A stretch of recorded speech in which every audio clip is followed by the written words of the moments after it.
şuraya baktım. Hüseyin Emir buraya gel. Aa burada çıkmış. Ha çıkmış. Tamam tamam. Ne oluyor? Burada biraz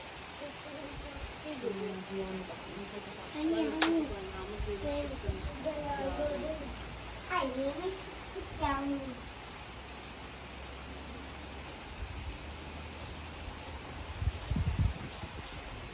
Buraya gelin çocuklar.